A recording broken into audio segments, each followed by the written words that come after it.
Hi viewers, welcome to our channel. ప్రస్తుతం మనతో పాటు సీనియర్ జర్నలిస్ట్ దామ బాలా సార్ వారితో మాట్లాడదాం. నమస్కారం సార్. నమస్తే. సార్, కొడాలి నాని మామూలుగా అయితే చాలా ఫైల్గా ఉంటారు. ఆయన ఎలక్షన్స్ ముందు ప్రచారంలో కూడా అలానే ఉన్నారు. ఎలక్షన్స్ తర్వాత ఆయన చాలా కామ్ అయిపోయారు. అయితే ఇప్పుడు ఆయనకు సంబంధించిన ఒక న్యూస్ వచ్చింది సార్. ఆయన అస్వస్థతతో బాధపడుతున్నారు, పడిపోయారని చెప్పేసి వార్త వచ్చింది. అసలు ఆయనకి ఏమైంది సార్? కొడాలి నాని నిన్న అక్కడికి వెళ్ళాడు, గుడివాడకి. యాక్చువల్గా వాళ్ళ ఫ్యామిలీతో ఆయన హైదరాబాద్లో ఉన్నాడు, బంధువుల దగ్గర. అయితే ఆయన ఇంకా దగ్గరికి వస్తున్నాయి కదా, ఒకసారి నేను పోయి కేడర్ తనతో మాట్లాడతానని చెప్పి వెళ్ళాడు.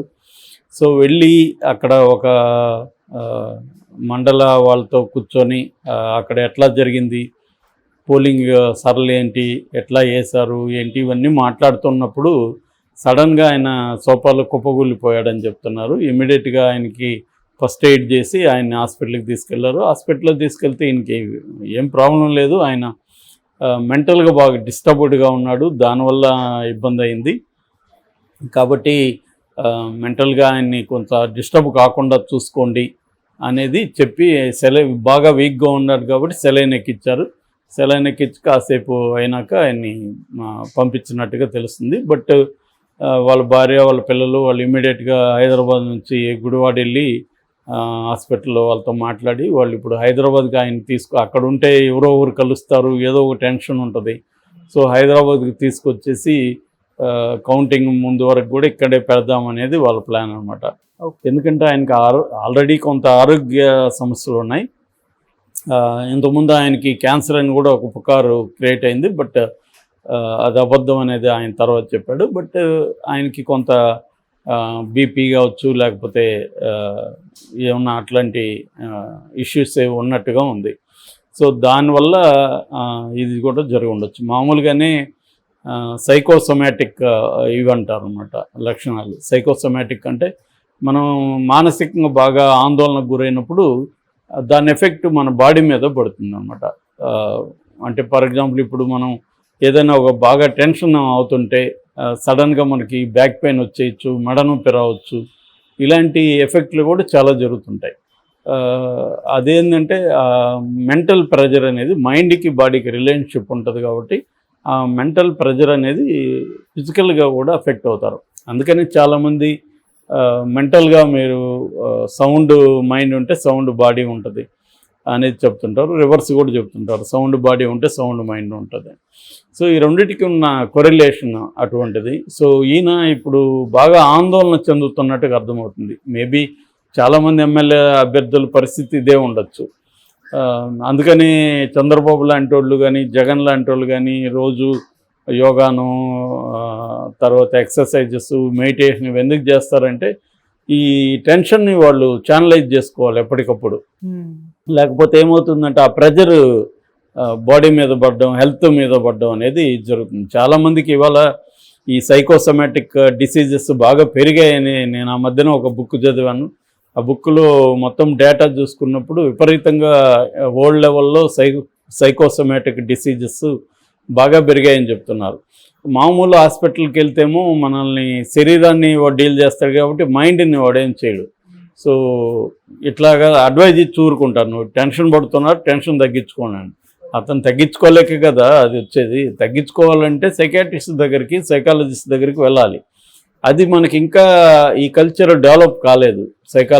సైకాట్రిస్టుల దగ్గరికి వెళ్ళడం అనేది ఇంకా కల్చర్ లేదు. అందుకనే భక్తి ఎక్కువ ఇప్పటికి కూడా ఉంది. అంటే భక్తి ఆ ప్లేస్లో భక్తి ఉందన్నమాట. సైకాలజీ ప్లేస్లో భక్తి ఉంది. మన భక్తి ఛానల్లో చూస్తే కూడా వాళ్ళు సైకాలజిస్టుల దాకా మాట్లాడి ఇదేదో అదేదో ఆకు పెట్టుకోండి మీ ఇంట్లో, లేకపోతే ఇంకేదో రాయి పెట్టుకోండి, దాని మీద మీ పేరు రాసి పెట్టండి, ఏవో ఇవి చెప్తుంటారు.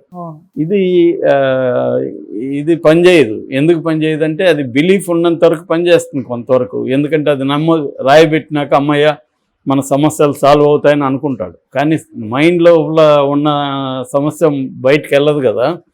అందుకని సైకాలజీ ట్రీట్మెంట్ వాళ్ళకి అవసరం. భక్తి అనేది ఎప్పటికి కూడా రీప్లేస్ చేయదు. కానీ మనకి ఇప్పటికి కూడా ఏంటంటే ట్యాబు ఉంది. సైకాలజిస్టుల దగ్గరికి పోతే నీకు పిచ్చేమో అనుకుంటారు. సైకాలజీ అంటేనే పిచ్చి ఉండేవాళ్ళు వెళ్తారు, మెంటలీ ప్రాబ్లం ఉంటేనే వెళ్తారని. మెంటలీ ప్రాబ్లం ఉండడం తప్పు కాదు. మనం మనకు జరిగే అనేక విషయాల మీద ఎలా రియాక్ట్ అవుతాం అనే దాన్ని బట్టి మన మైండ్ అఫెక్ట్ అవుతుంది. సో ఈ అఫెక్ట్ అవ్వడం జరిగినప్పుడు మనం ఎట్లాగైతే ఫిజికల్గా మనకి జ్వరమో ఇంకొకటో కడుపు నొప్పి వస్తే ఎట్లాగా మనం మెడికల్ హెల్ప్ తీసుకుంటామో, అలాగే మైండ్కి వచ్చినప్పుడు కూడా మనం వెళ్ళి సైకాలజిస్ట్ని కలవడం.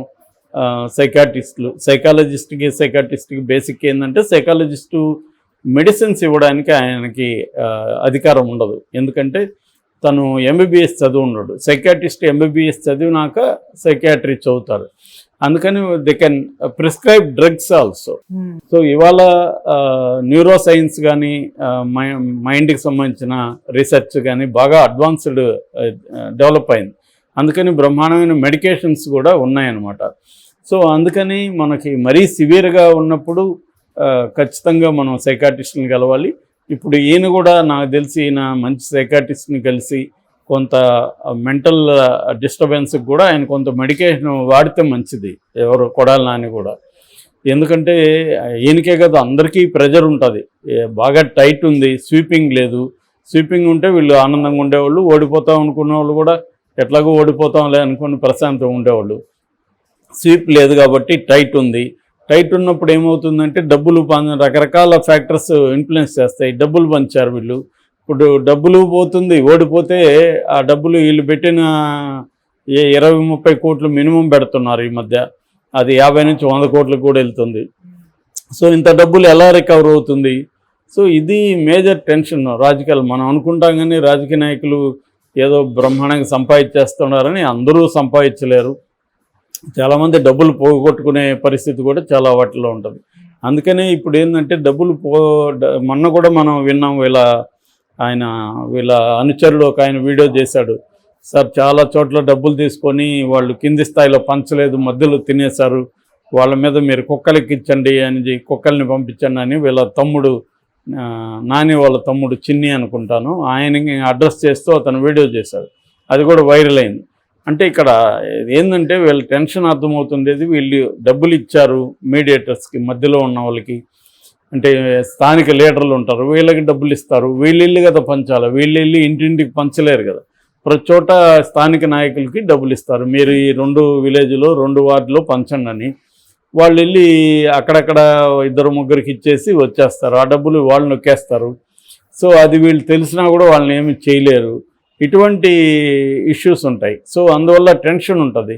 సో ఇప్పుడు వెళ్ళి ఆయన రివ్యూ కూర్చున్నప్పుడు వచ్చి అన్యాయం జరిగిపోయిందన్న, అక్కడ ఆ బూత్లో మనకి అంతా మొత్తం తెలుగుదేశానికే పడ్డాయన్నా, మనోళ్ళు డబ్బులు ఇవ్వలేదన్నా, వాళ్ళు కరెక్ట్గా ఇచ్చారు, ఇలాంటివేవో రిపోర్టింగ్ వస్తుంది. దానివల్ల ఈ టెన్షన్ వచ్చేస్తుంది. అటువంటి ఒక ప్రెజర్కి లోనయ్యి ఆయనకి బీపీ రైజ్ అయి ఉంటుంది. ఆ ప్రెజర్లో ఆయన స్పృహ కోల్పోయి ఉంటాడు. ఒక్కోసారి లో బీపీ ఉన్నా కళ్ళు తిరిగి కింద పడిపోతారు, ఒక్కోసారి హై బీపీ వచ్చినా కళ్ళు తిరిగి కింద పడిపోతారు. సో అటువంటి ఫ్లక్చువేషన్స్ ఆయనకి జరుగుండే అవకాశం ఉంది. ఇంత గ్యాప్ రావడం కూడా కష్టం మనకి. ఇంత గ్యాప్ రావడానికి ప్రధాన కారణం ఏంటంటే బీజేపీ కావాలని ఇలా డిజైన్ చేసింది. ఎందుకంటే దేశం మొత్తం వాళ్ళు ఇద్దరు తిరగలేరు కాబట్టి. సో తమకు అనుకూలంగా ఉండేట్టుగా ఇంత 7 ఫేజుల్లో పెట్టారనమాట. సో ఇది ఇలాంటి వాళ్ళ కొంప ముంచుతూ ఉంది వాళ్ళు చేసిన పని. ఎందుకంటే ఇన్ని రోజుల్లో టెన్షన్ని భరించడం మామూలు విషయం కాదు కదా. సో అది జరిగినట్టుగా మనకి అర్థమవుతుంది. అదర్వైజ్ ఆయన్ని వాళ్ళ ఫ్యామిలీ వాళ్ళందరూ ఉన్నారు కాబట్టి వాళ్ళైతే చూసుకుంటారు. బట్ దీని నుంచి గ్రహించాల్సింది ఏంటంటే, మనం విపరీతంగా టెన్షన్కి ఏదైనా గురవుతూ ఉంటే, యాంగ్జైటీ ఇష్యూస్ ఉంటే సైకాలజిస్ట్ని కలవడం అనేది important. That is the bottom line. Okay sir, thank you so much.